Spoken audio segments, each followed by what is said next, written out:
আজ বুধবার 11ই বৈশাখ 2024 সালের 24শে এপ্রিল। কর্কট রাশি, কর্কট লগ্ন, ক্যান্সার সাইনের জাতক জাতিকাদের আজকের দিনটি কিন্তু এক প্রকার মধ্যম প্রকৃতির অতিবাহিত হতে চলেছে।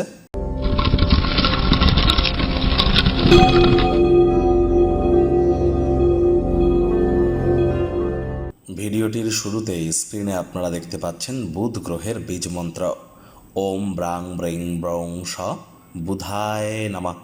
বিদ্যা, বুদ্ধি, ব্যবসা, কমিউনিকেশন অর্থাৎ যোগাযোগ, স্টক মার্কেট, শেয়ার মার্কেট এবং ট্রেডিংয়ের ধারক কারক বাহক গ্রহ এই বুধ।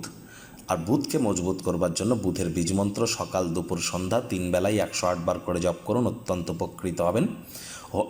আপনারা যদি পারেন তাহলে গণেশজিকে একটি দূর্বা আপনারা অর্পণ করতে পারেন। গৃহে বা অফিসে কাজের জায়গায় একটির বেশি গণেশ মূর্তি কিন্তু রাখা সঠিক নয়। সবুজ রঙের বস্ত্র আদি পরিধান করুন, সবুজ এলাচ দাঁতে চাবান, সবুজ শাকসবজি বেশি খান, দেখবেন অত্যন্ত উপকৃত হবেন। এর ফলস্বরূপ বুধের মজবুতি বৃদ্ধি পায়। ভাগ্য মিটার আজ আপনাদের বলছে 7/10, ভাগ্য আপনাদের অনুকূলেই থাকবে।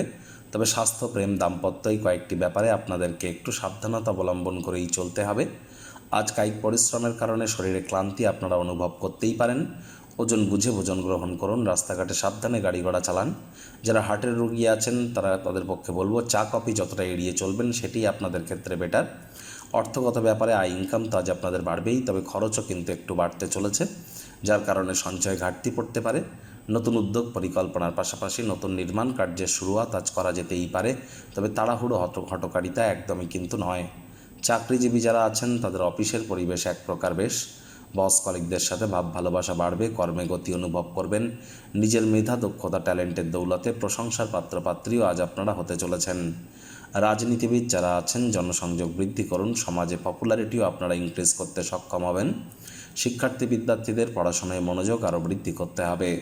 উচ্চশিক্ষার জন্য যারা বিদেশ যাত্রার কথা ভাবছিলেন, ভাগ্যদেবীও কিন্তু আজ আপনাদের পক্ষে নেই। আজ আপনাদের সন্তান সন্ততি থেকে থাকলে তাদের দিকে কঠোর সজাগ দৃষ্টি বজায় রাখুন, অসৎ সঙ্গে কিন্তু চলেই যেতে পারে। চোখে চোখ রেখে খুব ইজিলি মিথ্যে কথাও বলে দিতে পারে। প্রেমিক প্রেমিকা, স্বামী স্ত্রী উভয়ের ক্ষেত্রেই বলবো রূঢ় বাক্যের প্রয়োগ, অশ্লীল ব্যবহার যেন করবেন না। তৃতীয় কোনো ব্যক্তিকে সম্পর্কের মধ্যে যেন প্রবেশ করতে দেবেন না। সম্পর্কের দুর্বলতা কিন্তু আরও বেড়ে যেতে পারে। শত্রুপক্ষ, বিরোধী পক্ষ আজ কিন্তু একটু হলেও শক্তিশালী থাকছে। পরিবার পরিজন, নিকটে স্থানীয় ব্যক্তিবর্গ, বন্ধু স্বজন সকলের সাথেই ভাব ভালোবাসা বাড়বে। পরিবারের প্রতি সকল প্রকার দায়িত্ব সঠিক সময়ের মধ্যে সুনিপুণভাবে আপনারা পালন করতে চলেছেন। পরিবারের হিত সাধনে কঠোর কায়িক পরিশ্রম করুন। আজ আপনাদের উচিত ওয়েট অ্যান্ড ওয়াচ পলিসি গ্রহণ করা।